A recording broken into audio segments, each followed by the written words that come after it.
আসসালামু আলাইকুম viewers, welcome to Taslima's taste of হোমে। সাধারণ ভর্তা তো অনেক খেয়েছেন, আজকে ট্রাই করুন ভিন্ন স্বাদের একটি ভর্তা যার স্বাদ অতুলনীয়। চলুন শুরু করি। প্রথমে এখানে নিয়ে নিলাম 4টি পাকা পাকা মিডিয়াম সাইজের টমেটো এবং একটি মিডিয়াম সাইজের রসুন এবং 3টি শুকনো মরিচ। এখন এই ইনগ্রেডিয়েন্টসগুলোকে আমরা চুলার আগুনের ওপরে সরাসরি পুড়িয়ে নেব এবং অবশ্যই এটাকে কিন্তু পুড়িয়েই নিতে হবে, কারণ না পোড়ালে এটার যেই ফ্লেভারটা, স্মোকি ফ্লেভারটা, সেটা আসে না এবং ভর্তার স্বাদটাও তেমন একটা ভালো হয় না। তো আমরা এগুলোকে এপিট ওপিট করে ভালো করে পুড়িয়ে নিলাম। এরপর আমাদের এগুলো পোড়ানো হয়ে গেছে। পোড়ানো হয়ে গেলে এরপর আমরা এগুলোর ওপর থেকে, টমেটোর ওপর থেকে যে খোসাগুলো, পোড়ানো খোসাগুলো আস্তে আস্তে সুন্দর করে আলতো হাতে উঠিয়ে নেব।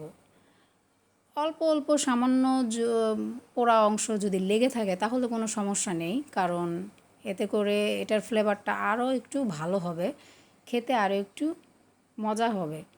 এরপর আমরা সেই পোড়ানো শুকনো মরিচের উপরে স্বাদ মতো লবণ দিয়ে ভালো করে চটকে সেটার সাথে পোড়ানো রসুন একসাথে ভালো করে চটকে নিব। এমনভাবে চটকে নিব যেন এগুলো ভালো করে মিক্স হয়ে যায় এবং রসুনের দানাগুলো যেন সুন্দরভাবে মিক্স হয়ে যায়। এরপর আমরা টমেটোগুলোকে একটার পর একটা ভালো করে চটকে এরপরে এগুলো একসাথে আবার মিক্স করে নিব।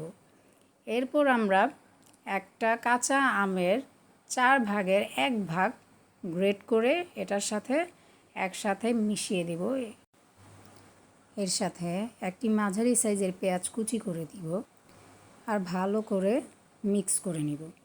মিক্স করা হয়ে গেলে সাথে দিব 1 চা চামচ কাসুন্দি এবং এর সাথে আরও দিব 1 চা চামচ সরিষার তেল।